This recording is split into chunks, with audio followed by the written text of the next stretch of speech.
Thanks for being here. If stories about family hard choices and hard-won dignity speak to you, tap subscribe and stay with me. Title: The Inheritance Shock I Wasn't Supposed to Hear It. The phone lay face up on my kitchen counter, still on the family group call. I'd set it down to wipe a coffee spill, and that's when their voices, my own children, slid in under the door like a winter draft. "We can't wait for Dad to go," my son said, a half laugh in his throat. "The house is ours anyway." Silence did not shatter, it froze. I stood there with a sponge in my hand, staring at the old refrigerator magnet my late wife Ellen stuck there years ago, home as a promise. The magnet held a faded report card from when my daughter was 8. Gold stars. A proud note from her teacher. "Funny thing, paper gets old, but the ache of it doesn't. I'm Max. I'm 58. I used to be the guy who built the bones of other people's homes' foundations, frames the stuff you never notice unless it fails. People called me a construction foreman, sometimes an engineer, sometimes just the man with the level. Ellen called me her anchor. We built this house when we had more grit than money. Nights and weekends I set studs by the light of a clamp lamp while she handed me screws from an old coffee tin. We measured twice, cut once, and somehow made a life out of short paychecks and long hope. I paid tuition my kids could brag about. I patched roofs after storms, paid mortgages when layoffs came, showed up with grocery bags and spare 50s, and the kind of advice you bundle in a hug. I have the receipts, literal ones, stuffed in a binder that lives under the hall table, and I have the other kind too, the birthdays, the little league games where I sat in the cold bleachers until my back hurt, the parent nights I attended in work boots because I didn't own anything better yet. Ellen's gone now, 3 winters, and the house hums differently without her. There's a quiet in the corners you can't dust away. On holiday mornings, I still swear I can smell her cinnamon rolls, even though the oven holds nothing but a single cast iron pan and last week's ashes. I talk to her sometimes. I talk to the photo on the mantel, the one where the sun made her hair glow like a blessing. "You'd know what to do," I say. The picture always smiles back the way she did when I got more protective than necessary and tucked an extra 20 in a kid's coat pocket. On the counter, the phone stayed warm against the formica. "I told you," my daughter whispered to her brother, conspiratorial, cruel in the way carelessness can be cruel. "We just need to be patient." He's stubborn, but time takes care of stubborn. A fork in the dish rack slipped and clinked against the sink. My hands were shaking. Outside wind pushed November leaves across the driveway. The furnace kicked on with an old man's groan. Inside me, something steady that had carried me through layoffs and losses and hospital hallways finally moved. It didn't break. It shifted. I set the sponge down carefully. We can't wait for Dad to go. My kids, who once stretched their arms up to be carried through grocery stores and fell asleep drooling on my shoulder in church. My kids talking like that. About me. About this house. About a man who would still drive across town to change a flat at midnight. I picked up the phone, thumbed it off, and let the kitchen return to the honest sounds of a house at dusk. Ellen's magnet held steady. The old clock in the hall ticked the way time ticks when it stops asking permission. I walked the first floor like I was checking a job site. The weight-bearing posts I'd sistered years ago. The beam I'd notched just right, so the living room could breathe. The bay window Ellen insisted on because every story deserves a little light. I placed my palm against the woodwork and felt the old warmth there, as if the boards remembered the first winter we moved in, and shivered together until spring found us. You can raise a family in a place and still be written out of its story. Maybe that's the meanest trick time plays. I poured the rest of my coffee down the sink, rinsed the mug, and aligned it on the drying mat like it mattered whether it was straight. Then I wiped my hands on the towel. Ellen embroidered the Christmas. Our son learned to write cursive. His first attempt at an M sits crooked in red thread in the corner. Max. Dad. Me. There are kinds of hurt that make you smaller. And there are kinds that make you stand up. When I turned from the sink, I saw myself in the dark glass of the kitchen window, the gray in my beard, the honest lines around my eyes, the posture of a man who has carried more than wood.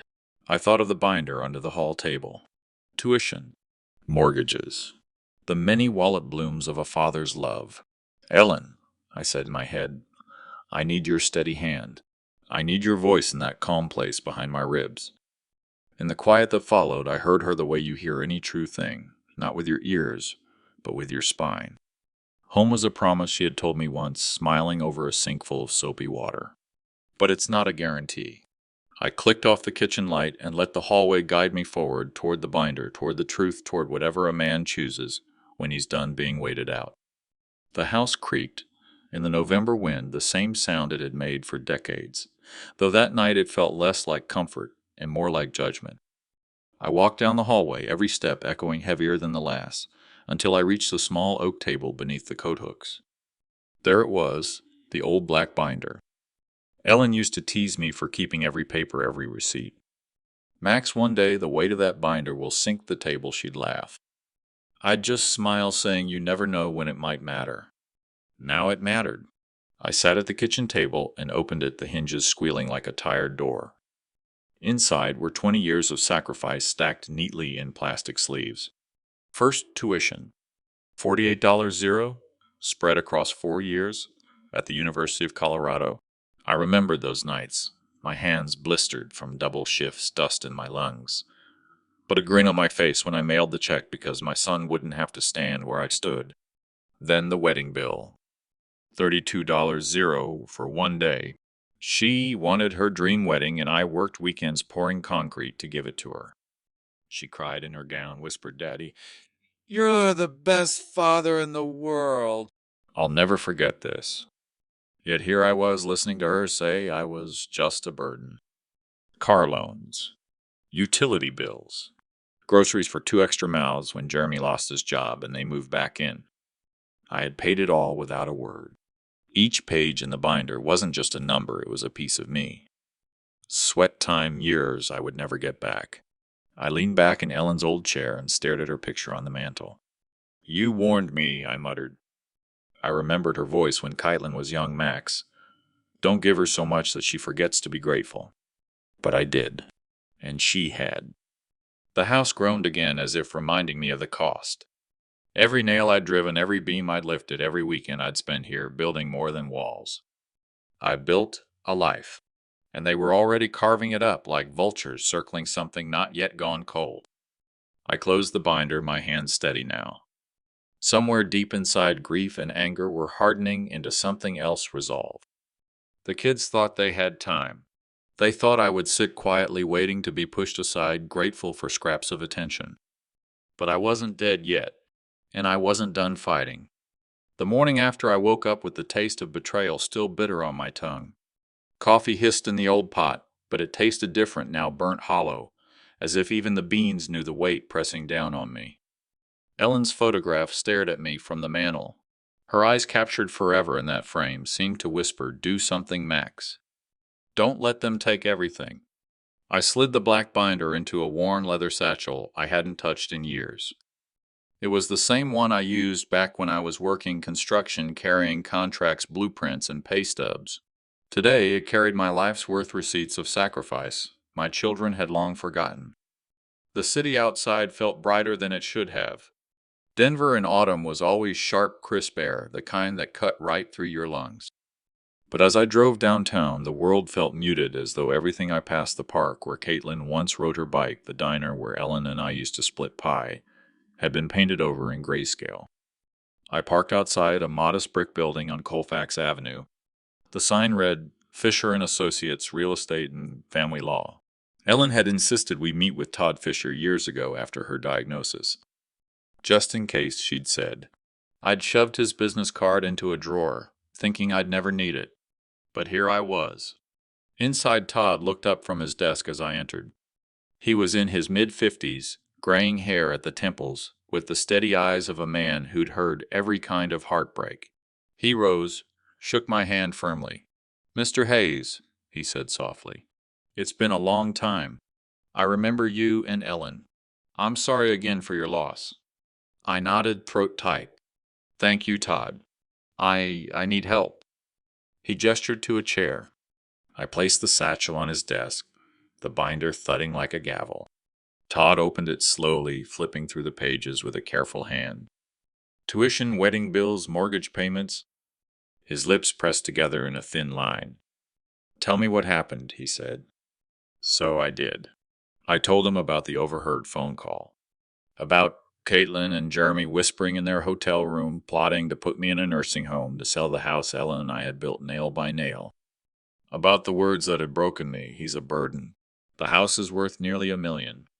When I finished, silence filled the room, broken only by the hum of Todd's computer. Finally, he leaned back, steepling his fingers. "Legally, they can't do anything," he said. "The house is in your name alone. They can't force a sale. They can't put you anywhere you don't want to go." Relief flickered in me, but it wasn't enough. Relief didn't erase betrayal.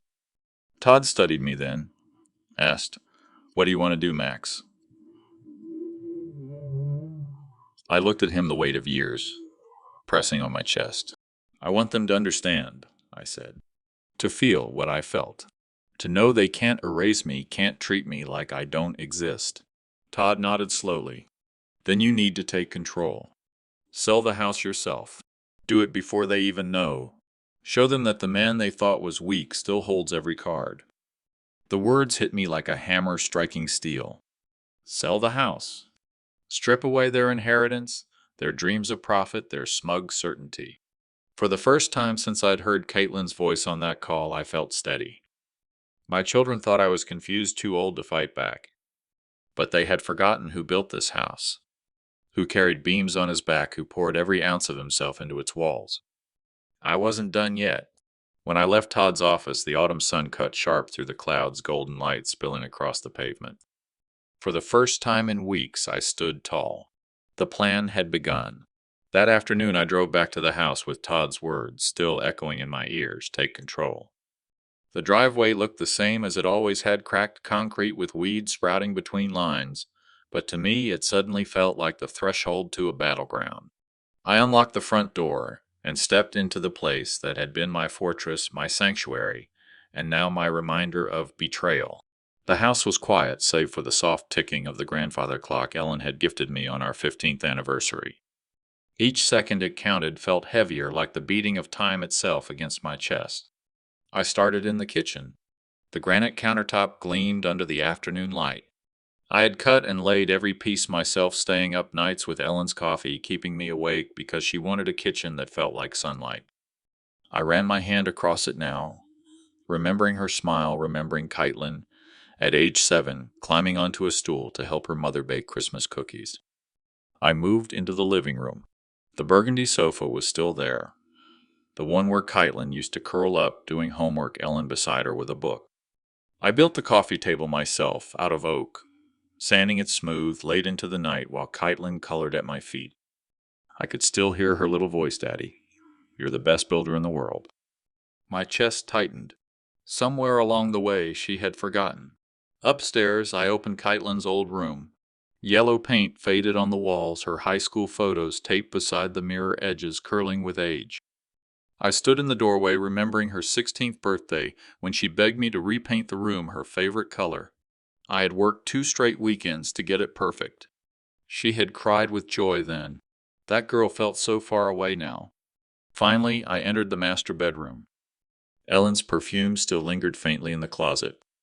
Her reading glasses rested on the nightstand where she left them, still folded beside the unfinished novel she never got to finish. I sat on the bed, running my calloused fingers across the quilt she had sewn, and whispered into the emptiness, "They think I'm just a burden, Ellen. They think I'm already gone." Silence answered me, but somehow I felt her presence stern, steady. "Don't let them take what we built." I opened the bottom drawer of our dresser and pulled out the deed, yellowed at the edges, but still clear. Roy and Ellen Hayes purchased $1,999. My name now stood alone. My heart hardened. I walked back downstairs and opened the front door wide, letting the cool air rush in. I stood in the doorway and looked around, not at the furniture, not at the photographs, but at the bones of the house. The structure. The beams, the nails, the foundation poured with my own sweat. This house wasn't theirs. It was mine. And if I chose to let it go, it wouldn't be a loss. It would be a weapon. I closed the door gently, the latch clicking like the closing of a chapter. Tomorrow I would call the realtor. Tomorrow, the fight would begin. But tonight, I sat at Ellen's bay window watching the sunset spill gold across the garden she had planted. And I promised myself one thing: my children would never forget the man they had tried to erase. The next morning, I brewed a pot of coffee, black and bitter, just the way Ellen used to make it for me on long work days. I sat at the kitchen table, the sunlight spilling across stacks of old receipts and mortgage papers I had pulled out the night before. The weight of them pressed on me every slip of paper, a reminder of what I had given up for Caitlin's tuition for her wedding, for the down payment on her first apartment. All of it bought with my labor, my bones, my time. They thought I was too old to keep track, too weak to fight back. They were wrong. I picked up my phone and dialed the number Todd Fisher, the attorney, had given me the night before. Brian Connor Real Estate. A confident voice answered on the second ring.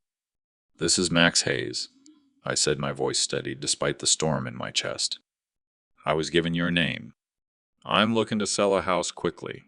There was a brief pause, then a warm professionalism in his tone. "Well, Mr. Hayes, you've called the right person. Can you tell me a bit about the property built in 1999, I said. "Cherry Creek area. About 3,400 square feet. 3 bedrooms, 2.5 baths. Solid oak floors, granite countertops. I built it myself." Brian whistled softly on the other end.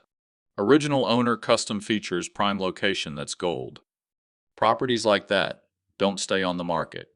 If you're serious, I can meet you today. 3 o'clock works." When I hung up, I sat in silence for a moment, staring at the phone in my hand. The decision was real now. In less than 12 hours, a stranger would walk through my house and put a dollar figure on my life's work. I rose and began cleaning. Not the absent-minded tidying I'd been doing since Ellen passed, but a deep, deliberate preparation, dusting every surface, polishing the oak banister, sweeping the porch. Old habits from Ellen Max. You never know who might drop by. Let them see the best of us. By the time 2 o'clock rolled around, the house was spotless. I put on my best suit, the navy one Ellen had picked out for Caitlin's graduation, and stood at the window watching the street for Brian's arrival. At exactly 3, a silver SUV pulled into the driveway. A man in his early 40s stepped out, tall, trim, carrying a leather portfolio. His handshake was firm, his eyes sharp with the hunger of a man who made deals happen. "Mr. Hayes, pleasure to meet you," he said, stepping into the entryway. His gaze swept upward to the crown molding, then down to the polished oak floor. He let out a low breath. "You built this yourself, every nail," I said simply. He smiled, already pulling out his tablet. "Let's get started." For the next hour, I followed him room to room as he snapped photos and tapped notes. He admired the bay window. Ellen had dreamed of the built-in bookcases by the fireplace, the flow of the open floor plan. His appreciation was genuine, not just sales talk. When we returned to the kitchen, he set down his tablet and looked at me squarely. "Mr. Hayes, I'm going to be honest. This house could fetch anywhere from $850 to $920 in today's market. If you want a quick sale, I'd list it at $890. Cash buyers will jump on it. 10 days, maybe less. $890,000. The number rang in my head like a church bell. "That fast?" I asked. "That fast," Brian confirmed. "I already have investors looking for something just like this." I nodded slowly, the decision crystallizing in me. Caitlin and Jeremy would be back from their trip in a week. They'd walk up to this door expecting their grateful, manageable father. Instead, they'd find the locks changed, the house gone, and their inheritance vanished. "List it," I said firmly. "Let's make it happen." Brian's grin widened and he extended his hand. "Consider it done." As we shook, I felt the weight I'd carried for decades start to lift. For the first time in years, I wasn't just surviving. I was taking control. By the time Brian left that afternoon, his portfolio full of notes and photos, the house no longer felt like mine.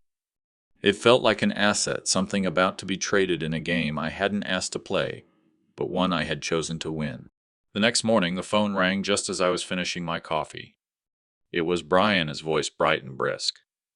"Mr. Hayes, I spoke with one of my investor groups last night. They're interested, very interested. Would you be open to a showing today?" I hesitated, staring at the sunlight spilling across the kitchen counter Ellen had picked. Today, yes, sir. They're cash buyers. They move quickly. A beat passed, then I answered. Bring them. 2 hours later, a trio of investors in press suits filed through the front door. They were younger, sharp-eyed, the kind of men who saw numbers where I saw memories. One bent down to run his hand over the oak floor. Solid, he murmured. This would photograph beautifully for listings. Another snapped photos of the bay window while Brian explained how I had built it by hand. The craftsmanship here is top-notch. The current owner maintained everything himself. I stood off to the side, my arms folded, feeling half invisible in my own living room. The men weren't cruel, not exactly. They were efficient, detached. To them, my home was a product, nothing more. When they left, Brian lingered behind. Mr. Hayes, they're ready to make an offer full price. $890. Cash. We can close in 10 days. The words hit me like a hammer. 10 days. Caitlin and Jeremy would still be in Phoenix when the ink dried. Make it happen, I said, my voice firmer than I felt. That evening I sat alone at the kitchen table, a mountain of paperwork spread before me. Title documents, mortgage receipts, tuition bills, all the financial proof of a life built on sacrifice. My fingers brushed across Ellen's handwriting on an old grocery list tucked between the files, a reminder of simpler days. I thought about Caitlin's laugh through the phone when she'd called me a burden. I thought about Jeremy's cold calculation, already spending money that wasn't his. And I thought about my promise to Ellen, whispered at her bedside. Don't let them take advantage of you, Max. I poured myself a small glass of bourbon and held it steady, my hand no longer trembling. I kept my word this time, honey, I whispered to the empty room. Tomorrow the contracts would be signed. Tomorrow the house they thought was their future would slip right through their fingers. The morning of the signing felt like walking into battle. I had shaved carefully, put on the gray suit Ellen had chosen for me years ago, and straightened my tie 3 times before finally leaving the house. My hands weren't shaking anymore. Brian met me at the title office, his tablet tucked under one arm, his face carrying that easy confidence of a man who knew how to close a deal. Morning, Mr. Hayes. Ready as I'll ever be. Inside the conference room smelled faintly of coffee and lemon polish. The notary, a woman with kind eyes and silver hair, greeted me warmly. Papers were stacked in neat piles, clipped and flagged for signatures. Here's the settlement statement, Brian explained, sliding it toward me. Sale price, $890 zero. Cash. You'll have access to the funds today once the wire clears. The number on the page made my breath catch. Almost $1 million. More than I'd ever seen in my life. More than Caitlin and Jeremy had ever dreamed they'd get their hands on. I took the pen, and for a moment it hovered above the paper. My mind flicked through 25 years of memories. Ellen and I painting the nursery yellow, Caitlin taking her first wobbly steps on these floors Sunday mornings, with the newspaper spread out Christmas lights twinkling from the eaves. I had nailed up myself. Then I remembered the words, he's a burden. The house is worth nearly $1 million. My pen touched the page, and with each stroke of my name, I severed another tie binding me to the people who had betrayed me. The notary stamped the final document, the sound sharp and final. Congratulations, Mr. Hayes. It's official. Brian grinned. You'll see the funds in your account within the hour. I shook his hand steady and firm. Thank you, Brian. You've done more than you realize. Walking back to my truck, the sunlight seemed different, sharper. For the first time in years, I wasn't just drifting along in the current of family obligation. I had taken control. At home, the house no longer felt like mine. It was already half gone in my heart. I walked through each room slowly, like a man saying goodbye. Ellen's reading chair, the dining table worn smooth from decades of meals, the photographs on the mantel. I poured myself a coffee and sat by the window, watching the neighborhood move, as if nothing had changed. Kids biking, Mrs. Patterson watering her roses, the mailman trudging up the street. They had no idea. No one did except me. And when Caitlin and Jeremy returned from their trip in a few days, expecting to find me weak and compliant, ready to be carted off to whatever resort they had chosen, they would find locked doors, a letter taped to the frame, and a lesson burned into their pride. I raised my cup toward Ellen's photo on the mantel. You were right, love. Too much generosity kills gratitude. But I've learned my lesson. The clock ticked in the hallway. Outside the day was bright and calm. Inside the war had already been won. The next 3 days stretched long like a rope pulled tight and waiting to snap. I woke early each morning as I always had when I worked construction, though there was no job to go to anymore. Instead, I made black coffee in Ellen's chipped mug, the one with a fading red cardinal on the side, and sat at the kitchen table surrounded by papers, receipts, deeds, tuition bills, hospital payments. Years of sacrifice bound into neat folders. Years my daughter and her husband had already erased in their minds. I ran my hands across the papers again, not because I doubted my decision, but because I wanted to remember why. Every tuition check, every down payment, every loan I paid back with sweat and calloused hands, it was all here. Evidence of a father's devotion. Now it would serve as evidence of something else: betrayal answered with justice. That afternoon I drove across town to a modest apartment complex called Sunset Oaks. A quiet place tucked behind rows of maples that had turned crimson with the fall. The property manager, a patient woman named Mrs. Chen, showed me a one-bedroom unit on the second floor. Small, clean, with sunlight spilling across the carpet. It isn't much, she said, but it's peaceful. Most of our residents are retirees. They look out for one another. I walked through, slowly touching the counter, running my fingers along the window ledge. It wasn't the house I built with Ellen, not even close, but it was mine now. Mine alone. I'll take it, I said without hesitation. By evening, I had signed the lease and left a cash deposit. A new key dangled in my pocket, cold and unfamiliar. Another step away from the life I'd given to people who no longer valued me. Back at the old house, I moved like a shadow through rooms that felt less and less like home. I packed only what mattered: Ellen's jewelry box, her handwritten recipes, the wedding photograph where her smile could light up a room. My construction tools, I couldn't bear to leave them behind. The rest could stay. Let Caitlin and Jeremy fight over empty furniture and bare walls. One night, as I wrapped Ellen's quilt and folded it carefully into a suitcase, I caught my reflection in the mirror. Not the tired, broken old man they had called a burden, but someone sharper, steadier. They'll see, I whispered to the reflection. They'll finally see.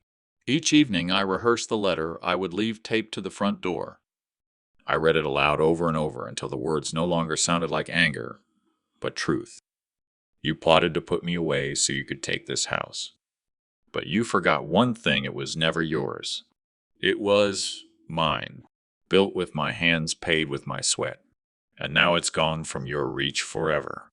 The thought of Caitlin's face when she read those words, shock first, then horror, gave me a grim kind of peace. On the fourth morning, a call came from the bank. Mr. Hayes, the funds from the house sale have cleared. Nearly $900,000 are secured in your account. The banker's voice was polite, professional. To him, it was just another transaction. To me, it was the loudest declaration of freedom I had ever heard. I hung up the phone, sat back in Ellen's old chair, and let the weight of it sink in. I wasn't powerless anymore. I wasn't anyone's burden.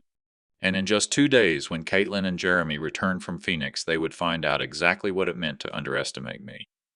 The morning light spilled across the old kitchen, the same kitchen where Caitlin once licked frosting from a wooden spoon, where Ellen hummed carols as the turkey roasted.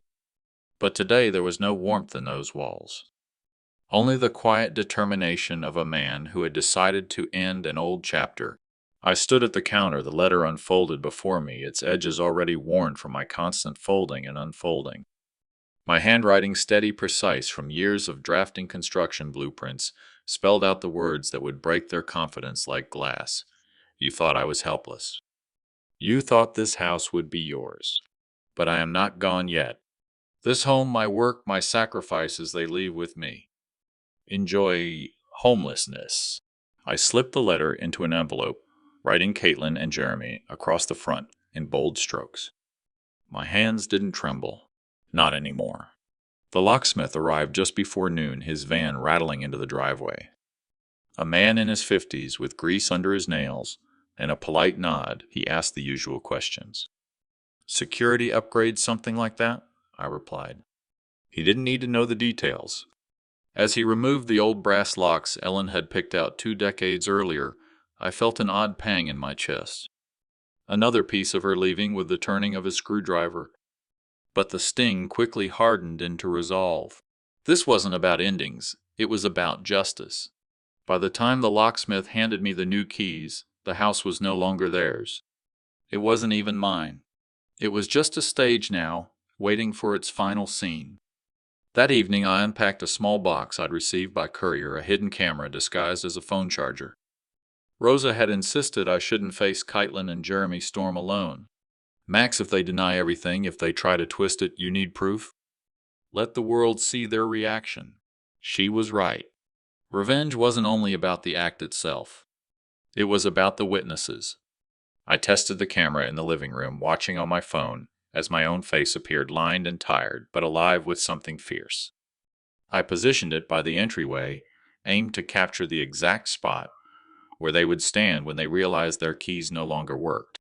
By nightfall, everything was in place. The letter taped neatly to the door. The camera hidden in plain sight. The new locks cold and unyielding. I sat in the empty living room for the last time, the hardwood floors creaking beneath me, Ellen's photo propped against the mantel. They'll come home smiling, I said aloud, my voice echoing off the bare walls. They'll think they've won, and then they'll read the truth. The silence that followed was thick, almost sacred. For years, I had been the man who worked double shifts, who handed over his paycheck, who said yes when I wanted to say no. But tomorrow, the answer would finally be different. The trap was set. And for the first time in decades, I felt like I was breathing freely. The apartment was small, barely 2 rooms, and a kitchenette, but it was mine. No shadows of betrayal in its corners, no whispers of entitlement in its walls. Just silence broken by the hum of the refrigerator and the ticking of the clock above the stove. I sat at the kitchen table, the phone propped up before me, its screen showing the empty doorway of the old house. The camera feed was steady clear. Every detail of the entryway, the brass knocker, the welcome mat Ellen had chosen the door where I had taped the envelope, was visible. It was like staring at a stage before the actors arrived. The days before their return dragged like years. Each morning I woke with the same ritual. Make a pot of coffee, check the feed, and whisper to Ellen's photo. Not long now, I'd say. They'll come home expecting the keys to turn, expecting me to roll over and disappear. But you'll see Ellen. This time I'll keep my promise. In the afternoons, Rosa would call. Her voice was a comfort, her words a reminder that I wasn't alone. Max, they need to be humbled. For too long they've treated you like a burden. Tomorrow the world will see them for what they are. I nodded, though she couldn't see me. It's not just for me anymore. It's for you, for everyone who ever believed I gave too much. The night before their arrival, I couldn't sleep. I walked the length of the apartment, the floorboards creaking under my restless steps. My mind replayed the years Caitlin's first steps in the kitchen, the nights I stayed up sanding floors to pay for her tuition, the whispered prayers beside Ellen's hospital bed. I had given everything, and tomorrow I would finally take something back. The morning came crisp and clear. I dressed in my best shirt, the navy one Ellen had bought me for Caitlin's college graduation. Not because I planned to see them face to face, but because I wanted to mark the day. A man should look his best when he takes back his dignity. By mid-afternoon, the tension was unbearable. I sat in the armchair, eyes locked on the phone, every muscle tight, as if bracing for a storm. The clock ticked past 4. My chest tightened. 5 o'clock. My hand hovered over the screen refreshing the feed, though I knew it was live. And then motion. A car pulled into the driveway. Jeremy's black SUV gleaming in the late-day sun. My breath caught. On the screen, I saw Caitlin step out first, smoothing her dress, a smile on her face. As if life had already handed her the victory she thought she deserved. Jeremy followed, dragging their suitcases, his head tilted with that same arrogance that had once charmed my daughter. My heart thundered. This was it. They walked toward the door, Caitlin pulling her keys from her purse, with the confidence of someone certain the world belonged to her. I leaned forward, eyes burning my knuckles wide around the phone. The countdown was over. The show was about to begin. Caitlin reached the front porch with that familiar bounce in her step, her hair perfect, her phone tucked neatly in her palm. She pulled the key from her purse as if it were a magic wand that could unlock her future. She slid it into the lock, turned. The metal stopped cold. Her smile faltered. "That's strange," she muttered, trying again with more force. The key grated but refused to budge. Jeremy stepped closer, his jaw tightening. "You're not doing it right." He took the key, inserted it, jiggled the handle, rattled the knob. Nothing. "Try again." Caitlin snapped, her voice sharp now. "It's our house." Jeremy crouched, inspecting the lock. His face darkened. "These aren't the same locks." For the first time, Caitlin's eyes flickered with unease. She glanced around the yard as if neighbors might be watching. "That can't be. Dad wouldn't, he doesn't even know a locksmith." Jeremy's tone was flat colder than the November air. "These are brand new. Someone changed them." Her hand shook as she pounded the door with her fist. Dad, open the door," but the house stayed silent. Jeremy circled around to the back door. The camera feed shifted as he reappeared in frame minutes later, his shoulders tense. "Back door's the same. Garage opener isn't working either. Everything's been changed." Caitlin's face flushed red. No, no, no. This doesn't make sense. He can't do this. He wouldn't do this." She fumbled with her phone, dialing the old landline, the one she assumed I'd be answering faithfully. The camera captured her confusion as the call rang and rang with no voicemail. No reply, just dead air.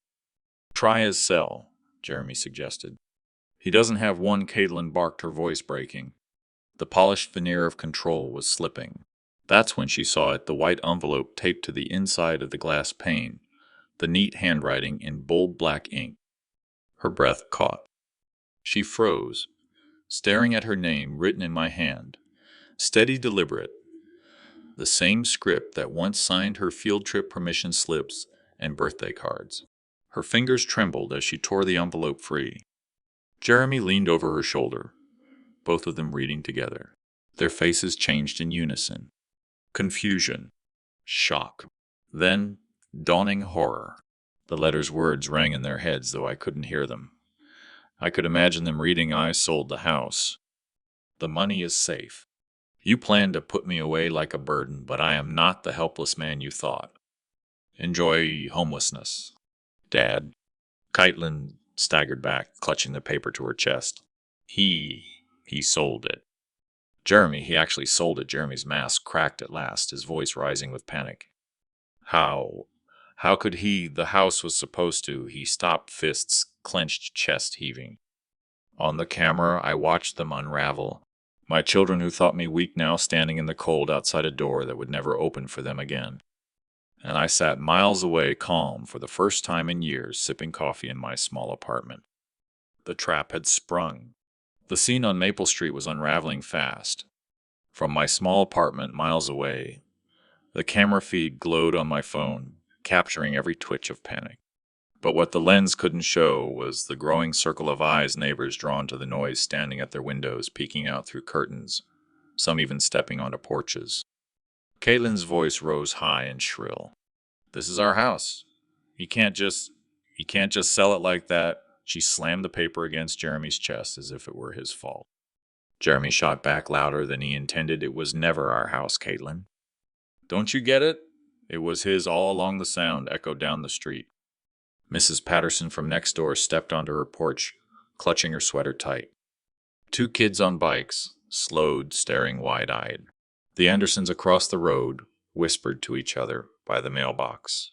Caitlin's cheeks flushed crimson as she realized the eyes upon them. She lowered her voice, but not enough to hide the fury. "You said he wouldn't notice. You said he was too old, too soft to fight back." Jeremy's jaw tightened. "Well, clearly he noticed. Clearly he's not as clueless as you thought." Inside my chest, I felt a grim satisfaction. These weren't just words behind closed doors anymore.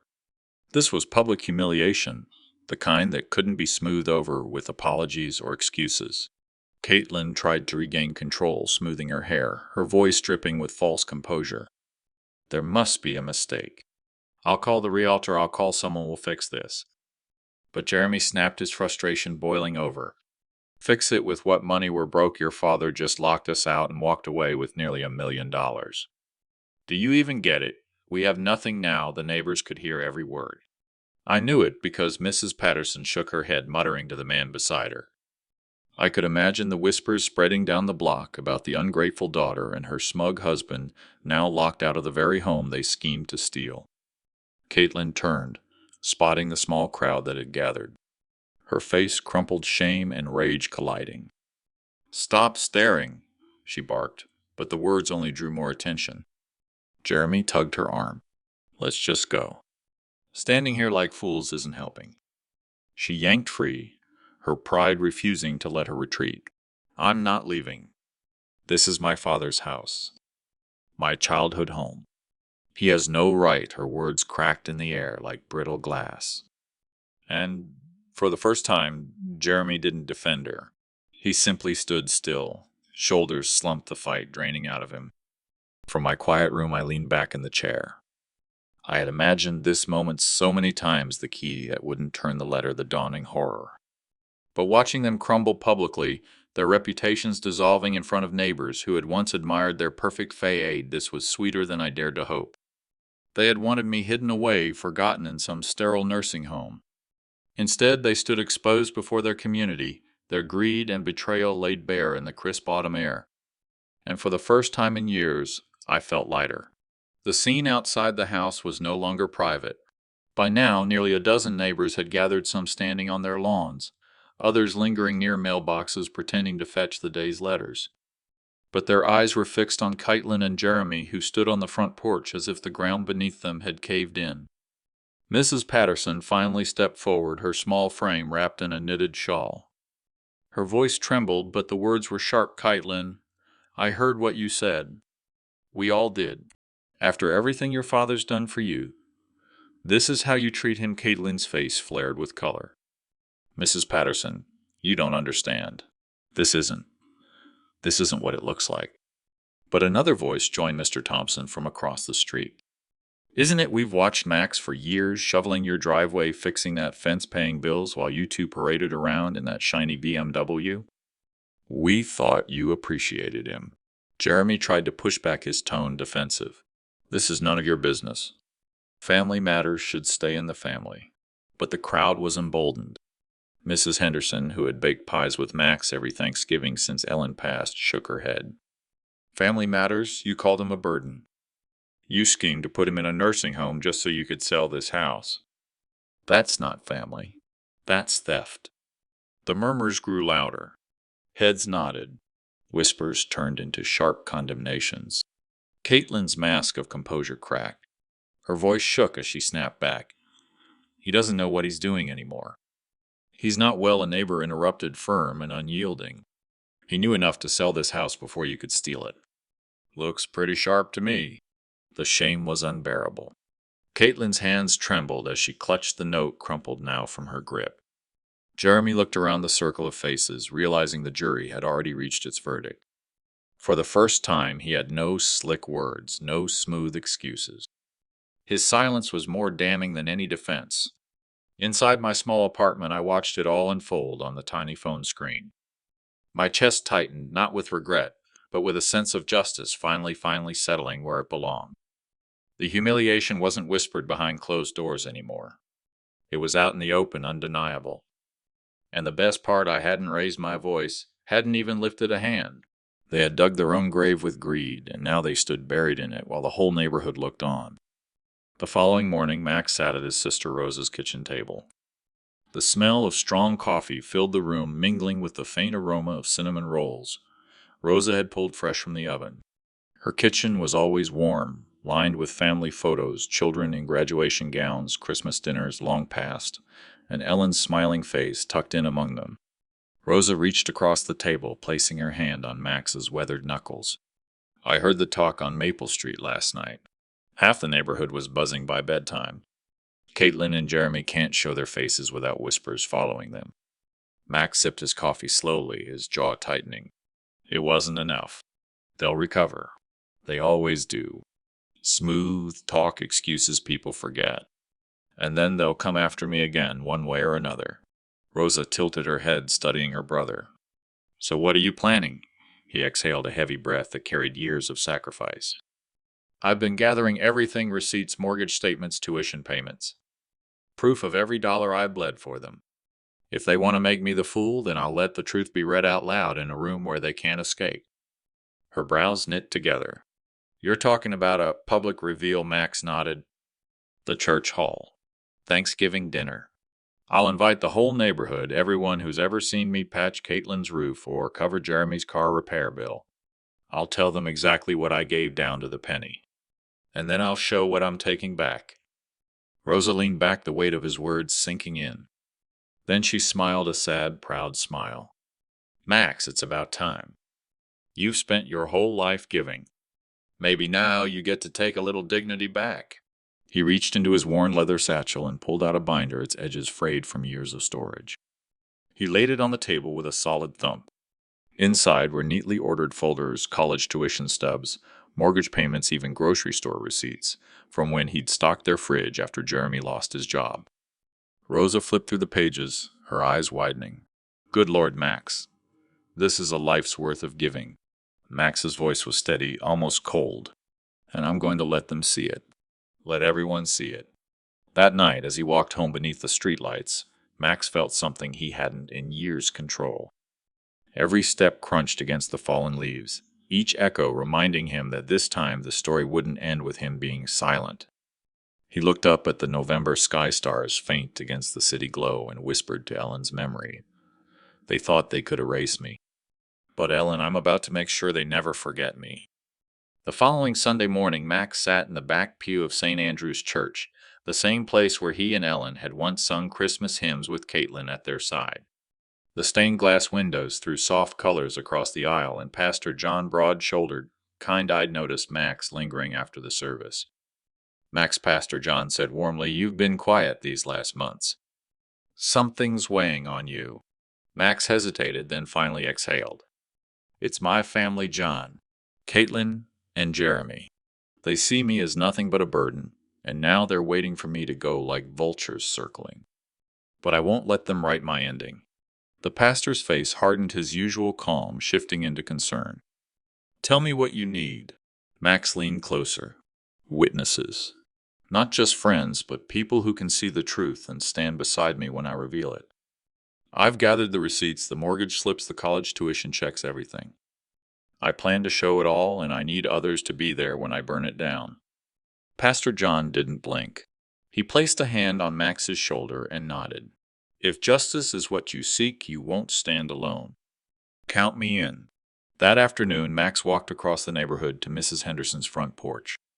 She was kneeling among her rose bushes, her hands dirt-stained but steady. Evening, Max, she said, brushing soil from her palms. What brings you over? He swallowed, his throat dry. I need you there, Helen. You've seen enough through the years to know what I've given and what I've endured. If I stand alone, they'll call me bitter. But if you and others are there, the truth will carry weight. Her lips pressed into a thin line. She thought of all the times Max had fixed her porch steps, carried her groceries, shoveled her driveway without asking for a dime. Then she nodded. I'll be there. Lord knows you deserve to be heard. Later that evening, Rosa joined them around Max's worn kitchen table. The binder lay open in front of them, lit by the yellow glow of a single lamp. Rosa turned the pages. Mrs. Henderson peered over her shoulder, and Pastor John listened in silence as Max outlined his plan of Thanksgiving dinner, but not the one his children imagined. This isn't just about me, Max said, his voice steady now. It's about every parent who's been used, every sacrifice forgotten, every elder cast aside as useless. If they think they can erase me, I'll make sure the whole town remembers. The three of them exchanged looks, and for the first time in years, Max felt like part of a team again. Not a burden, not a forgotten man, but a general with allies. Rosa finally closed the binder and laid her hand over his. Then let's do it. Let's make sure when the fire burns, it's not just paper, it's justice. The November air carried that sharp edge of approaching winter, crisp enough to sting Max's lungs as he walked down Main Street with a stack of envelopes under his arm. Each envelope bore his careful handwriting, the script Ellen used to praise when he filled out birthday cards or notes for Caitlin's teachers. This time, though, the writing carried a different weight. It was the beginning of his final stand. Inside the envelopes wasn't a simple holiday greeting. It was an invitation, formal, deliberate, and unlike anything he had sent before. Join me for Thanksgiving dinner at my home.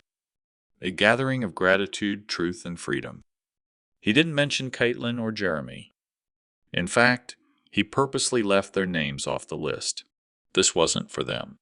It was for everyone else, the people who had seen his life, who had witnessed his generosity, and who would be there when the mask was torn off his children in the most public way. He slipped the first envelope into Mrs. Henderson's mailbox, though she'd already pledged her presence. Then to the O'Learys across the street, whose children Max had built tree houses for years ago. He delivered one to Mr. Thompson, the retired mailman who'd once praised Max for never missing a mortgage payment in 20 years. The most deliberate stop came at St. Andrew's. Pastor John greeted him at the church office, a curious lift to his brow when Max handed him the heavy cream envelope. "Is this?" John asked softly. "Yes," Max replied. "For you and for the congregation members who've watched me live my life. I want them there not to pity me, but to witness what really happened. No rumors, no half-truths, just the truth laid bare." The pastor pressed the envelope to his chest. "Then you'll have a full house, Max." Back home, Max sat at the kitchen table, binder of receipts in front of him and turkey catalogs spread across the counter. This Thanksgiving dinner wouldn't be about family reunion. It would be about freedom. He imagined the long dining table lit with candles, neighbors filling the chairs where his son and daughter-in-law should have sat. He imagined the silence when he stood up, binder in hand, and laid out 2 decades of sacrifice in black and white. The thought made his stomach tighten, but not with fear. With resolve. Meanwhile, across town, Caitlin was on the phone with Jeremy, her voice carrying that smug edge Max knew too well. "So he didn't even ask if we were coming this year," she said, laughing lightly. "Good. We'll be at Mom's anyway. Less awkward for everyone." Jeremy chuckled. "He's probably sitting there polishing the silverware for a dinner no one attends." "Sad, really." Caitlin sighed almost mockingly. "He's a burden, Jeremy. Always has been. At least now he's out of our hair." They had no idea what was coming, the gathering of allies, the witnesses to their betrayal, and the fire that would change everything. The scent of roasted turkey cloves and pumpkin pie drifted through Max's modest kitchen, curling into the air like ghosts of Thanksgivings past. The table stretched across the dining room longer than it had been in years, covered with Ellen's old lace tablecloth, pressed and smoothed until not a wrinkle remained. Each chair had been dusted, polished, and placed with care. But the seats at the far end, once reserved for Caitlin and Jeremy, stood conspicuously empty. Max 58 moved slowly around the table, checking the silverware as though this were any other holiday gathering. Except it wasn't. Tonight wasn't about family reunion. It was about truth. It was about reclaiming what decades of sacrifice had cost him. By 7 o'clock, the doorbell began to chime. Mrs. Henderson was the first to arrive, balancing a tray of apple pie in her frail hands. "Thought you might need an extra dessert," she said softly, stepping inside. Her eyes swept the table and her expression grew solemn. She knew who wasn't coming. "Thank you," Margaret Mack said, taking the pie. "I want you here. All of you. Tonight's about more than dinner." Behind her came the O'Learys, their children tugging at coats and scarves, wide-eyed at the candlelit table. Then Pastor John carrying a bottle of wine. Soon the house filled with voices, friends, neighbors, people who had seen Max labor through winters and summers, who remembered him hammering shingles in the pouring rain, who knew the weight he had carried for his family. The chatter was warm, almost festive. But beneath it ran a quiet current, the unspoken truth. The empty chairs at the far end of the table told their own story. Max moved among them, offering drinks, checking the oven, and smiling politely. Yet his mind never strayed far from the binder waiting in the study, 2 decades of mortgage statements, tuition receipts, hospital bills, every sacrifice neatly filed. Tonight it would all come to light. At one point, little Emma O'Leary tugged at his sleeve. "Mr. Max, aren't your kids coming?" The question pierced deeper than she could know. For a moment, his hands trembled, but he steadied them on the table. "No, sweetheart," he said, crouching to her eye level. "Sometimes people forget what matters. But that's why we gather to remember." Her mother gently pulled her away, embarrassed, but Max waved it off with a faint smile. When Pastor John stood to bless the food, his eyes swept across the crowded room, then rested briefly on the empty chairs. "Lord," he said, voice steady tonight, "we give thanks not only for what we have, but for the truth that binds us, and for the strength to stand when others forget gratitude." Amen. The table echoed, hands folding, heads bowing. As they began passing dishes, laughter rose, glasses clinked, and warmth filled the room. But Max sat at the head of the table, gaze lingering on the empty seats. Each laugh, each shared story, reminded him of what family should feel like. And each glance at those chairs fueled the resolve building in his chest. They thought he was too old, too weak, too grateful to ever fight back. They were wrong. Tonight was only the beginning. The laughter of neighbors floated through the dining room, a warm chorus that contrasted with the storm inside Max's chest. Plates of turkey and mashed potatoes passed from hand to hand. Children sneaked extra rolls when their parents weren't watching. The candle flames flickered, painting golden halos across faces that cared for him in ways his own blood had forgotten. And yet Max's eyes never left the mahogany door to his study. Behind it lay the quiet weight of 20 years of sacrifice bound in paper and ink. A binder worn at the edges, swollen with receipts, bills, mortgage statements, each page a chapter of his devotion, each number a tally of how deeply he had bled for his family. When the last dish was set down and conversation grew steady, Max pushed back his chair. The scrape of wood on tile silenced the room. He rose slowly, steadying himself on the table. And for a moment he simply looked at them. His neighbors, Pastor John, Mrs. Henderson, Rosa, the O'Learys, all gathered in his house. "I want to thank you for coming tonight," he began, his voice low but carrying. "I know Thanksgiving is for family, and some of you might wonder why my own are not here." A hush settled. Forks paused midair. Eyes turned to the empty chairs at the far end of the table. "They told me," Max continued, throat tight, "that I wasn't needed, that I was a burden. So tonight I wanted to show you all something, not to ask for pity, but because the truth deserves to be seen." He walked to the study, the sound of his footsteps echoing. When he returned, the binder was clutched in his hands like a holy text. He placed it gently at the center of the table. "This," he said, flipping it open, "is 20 years of my life. Every page here represents something I gave up so my son could build his." He slid out a receipt yellowed with age. $48,000 tuition for the University of Colorado.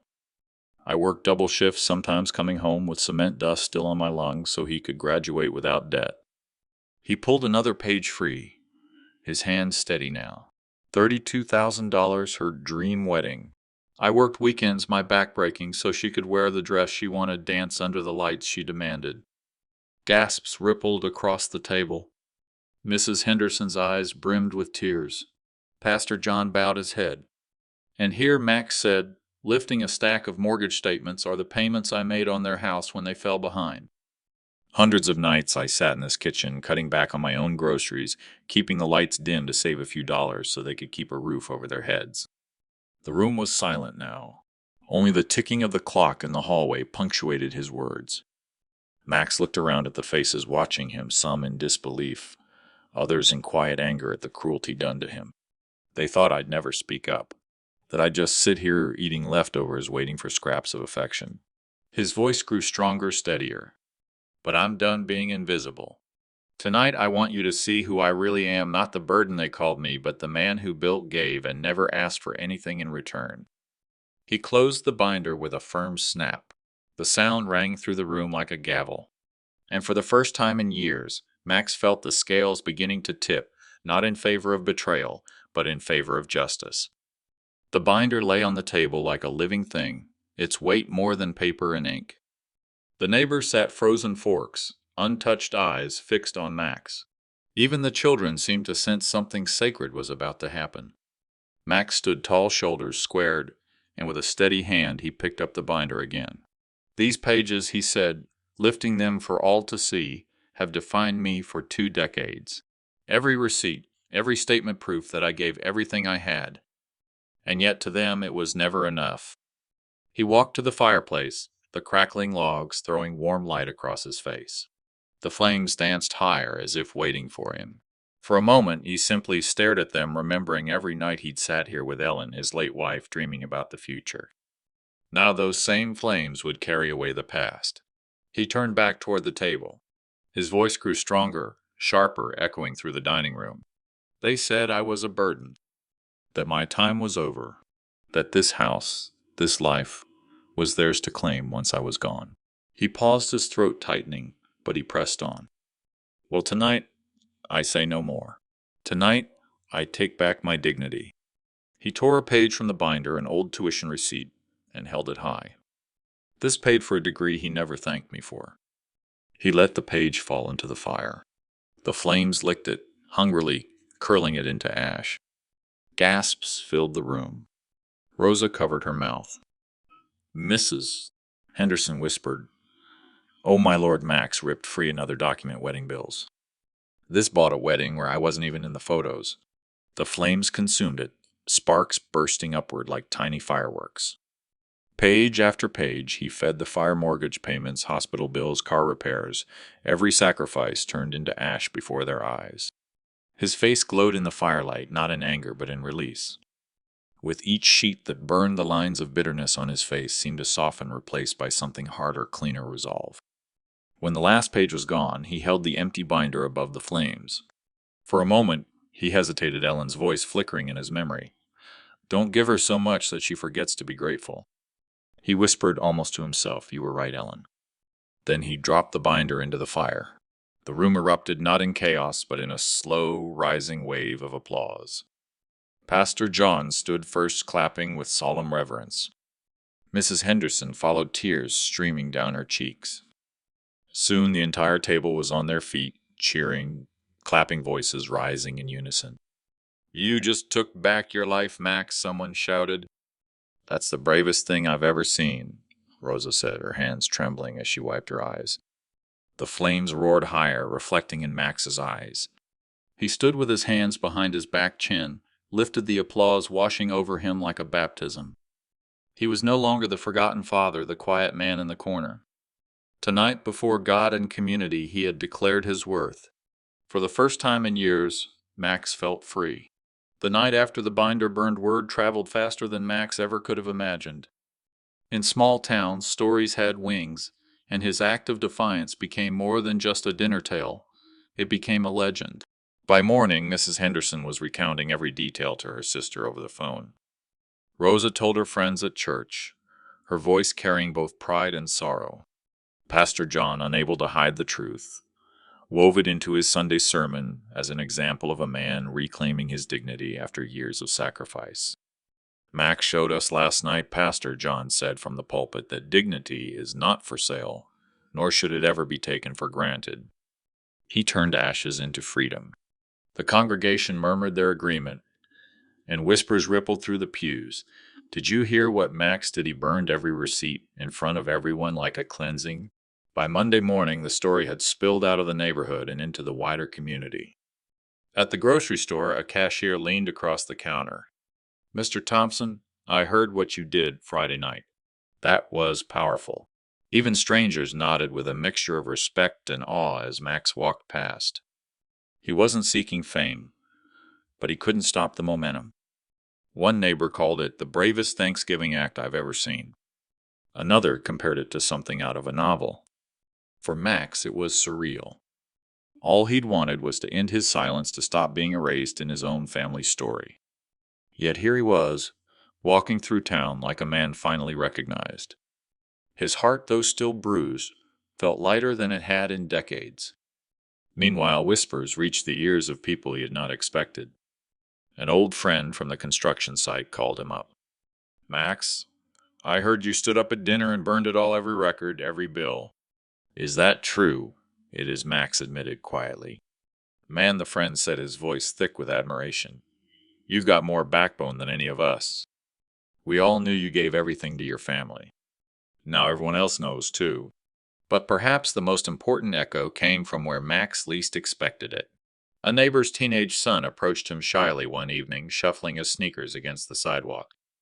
Mr. Thompson, I just wanted to say what you did was really cool. My dad says you're the kind of man we should all look up to. For Max, those words cut deeper than any applause. They meant that the story of his humiliation and his stand against it was already shaping younger hearts, showing them what it meant to draw the line between love and self-respect. And yet, as word spread, Max knew the ripples would not stay positive forever. His son and daughter-in-law would soon return from their holiday trip, stepping into a community already buzzing with the tale. They would not only have to face him, they would have to face everyone.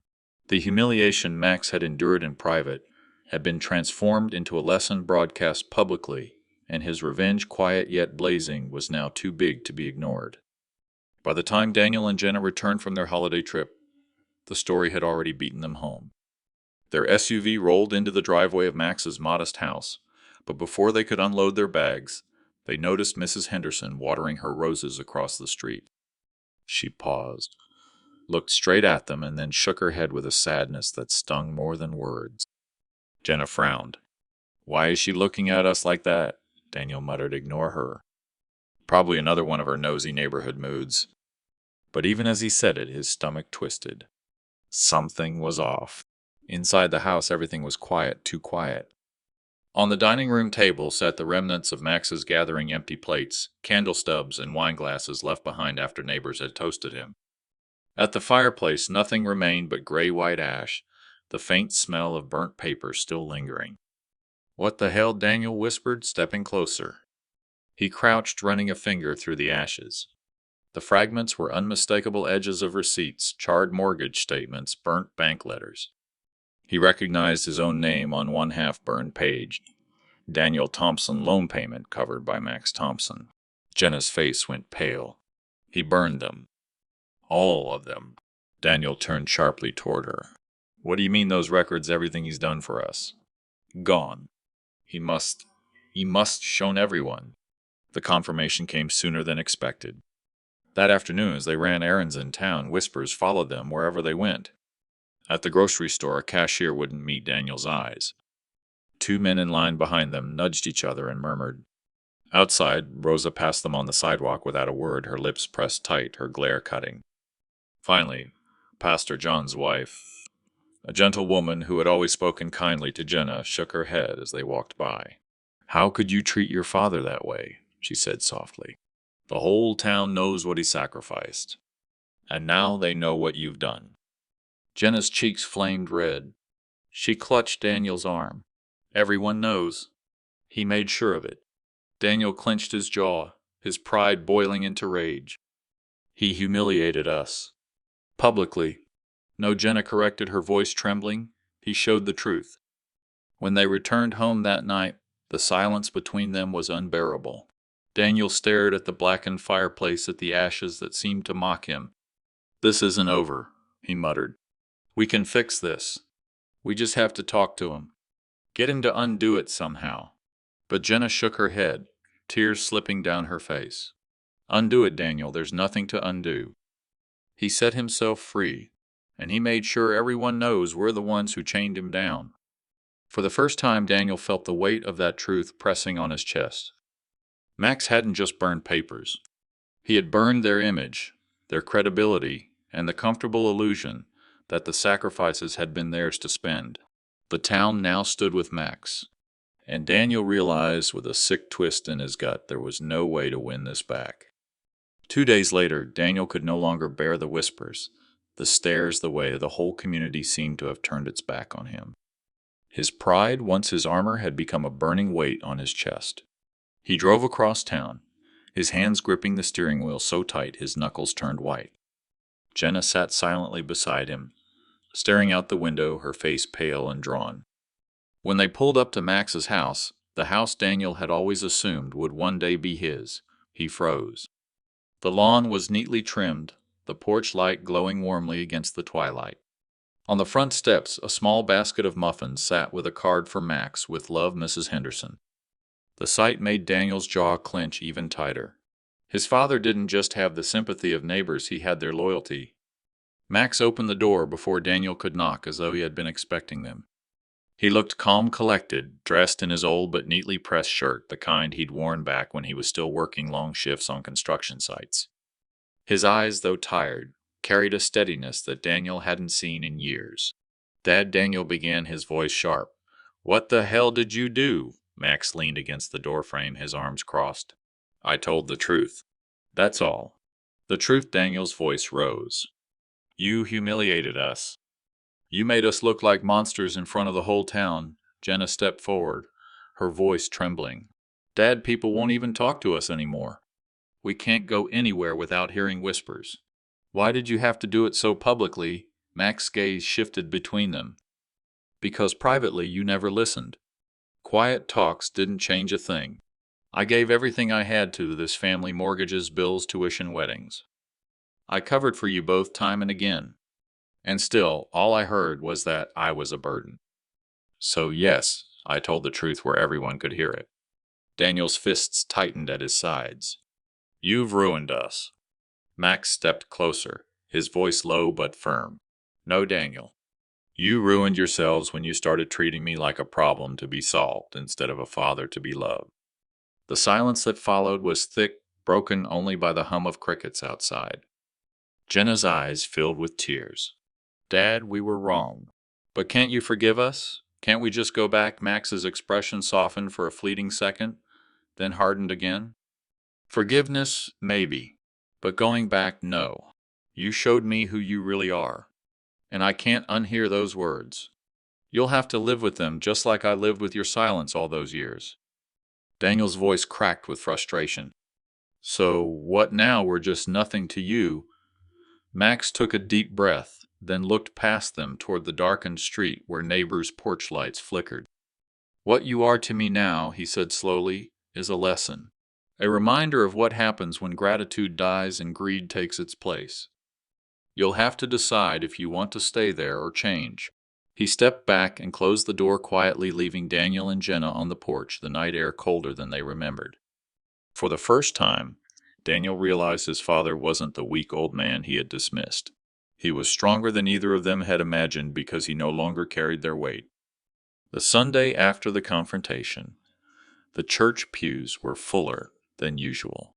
Word of Max's public revelation had spread like wildfire, and people came not only for worship, but for the unspoken promise of seeing the family drama unfold. Pastor John cleared his throat from the pulpit, his eyes sweeping across the congregation. He lingered for a moment on Max, who sat quietly in the second row beside his sister Rosa and Mrs. Henderson. Daniel and Jenna, however, were nowhere to be seen. "My friends," Pastor John began, his deep voice echoing through the sanctuary, "we are called to honor those who came before us, to remember the sacrifices that built the lives we enjoy today." His eyes flicked once more toward Max, who shifted slightly in his seat. "When we forget gratitude, when we treat love like a debt to be erased, we lose not only our families, but ourselves." A murmur of agreement rippled through the pews. Heads nodded. Some even cast sharp glances toward the back, as though expecting Daniel and Jenna to appear in shame. After the service, people gathered outside the church steps, their breath visible in the cool morning air. Conversations overlapped. Max was always there when anyone needed help. Remember when he repaired the school roof after that storm? He didn't charge a dime.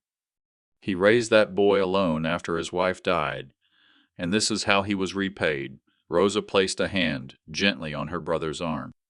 "See, they know the truth now. You're not alone anymore, Max." Mrs. Henderson stepped in, holding a plate of cookies wrapped in foil. "We've decided something," she said firmly. "Thanksgiving, Christmas, birthdays, you'll spend them with us from now on. We won't let you sit at an empty table again." Max swallowed hard. He'd never been one to cry in front of others, but the lump in his throat was almost unbearable. He nodded, whispering thank you. Just then, a commotion stirred at the far end of the churchyard. Daniel and Jenna had arrived, their faces drawn tight with embarrassment. Conversations hushed, and eyes turned sharply in their direction. Daniel tried to stand tall, but the weight of the stairs bent his shoulders. Pastor John stepped forward, his expression calm but unyielding. Daniel, Jenna, you have much to atone for. The community is not blind to what has been said and done. Daniel's mouth opened, then closed again. Jenna squeezed his arm, whispering something no one else could hear. The crowd parted, but no one welcomed them in. No handshakes. No smiles. Only silence and eyes that judged with quiet authority. Max remained where he stood, Rosa and Mrs. Henderson flanking him like guardians. For the first time, he felt the weight of the community's support pressing against his back like a shield. When Daniel finally turned and walked away, the whispers rose again, not cruel but final. His shame was no longer a private wound. It was public, and it would follow him wherever he went. Max drew a slow breath, looking toward the morning sun rising over the church steeple. For the first time in years, he felt something like peace. The first snow of December fell gently across the neighborhood, frosting rooftops and trees in white. Max stood on his porch, not the old house he had sacrificed decades for, but his new, modest home filled with warmth that no amount of betrayal could steal. Inside, Rosa laughed as she set the table with Mrs. Henderson's pies, and Pastor John chatted with neighbors who had come by to share a meal. The sound of children running in the yard rang like music through the frosty air. Max leaned on the railing, watching his breath swirl like smoke and let his heart absorb the scene. He was no longer the man abandoned at an empty table. He was surrounded by a family he had chosen, by people who saw him not as a burden, but as a man who had given, endured, and risen. He thought of Daniel and Jenna. Perhaps one day they would understand what they had lost, though he knew it wasn't his responsibility to wait anymore. Their absence wasn't a wound, it was a freedom. The chains of expectation of constant giving without gratitude had finally been broken. Turning back inside, Max took his seat at the head of the table. Rosa squeezed his hand. "You're home now, brother?" Mrs. Henderson added softly, "You always were." As the candles flickered and prayers of thanks were whispered, Max felt the peace that had eluded him for so long. The bitterness of betrayal had given way to something stronger: dignity, community, and the knowledge that true family isn't defined by blood alone. It's defined by love, respect, and gratitude. When the meal was finished, Max rose, his voice steady but warm. "To those listening, to those who have walked with me through this story, thank you. Life may wound us, but it also gives us the strength to stand again. Hold your loved ones close and never forget that your worth is not measured by others' cruelty, but by the love you carry inside." He raised his glass, smiling at the circle of faces shining back at him. "And to you, my dear listeners, I wish health, peace, and families that bring you joy. May your homes be warm, your tables full, and your hearts always grateful." The room echoed with a soft amen, and outside the snow continued to fall, covering the world in quiet promise as Max finally found his freedom. Thank you for listening. If this story touched you, don't forget to subscribe, leave a comment, and share where you're listening from. Wishing you health, happiness, and the kind of family that never leaves you behind.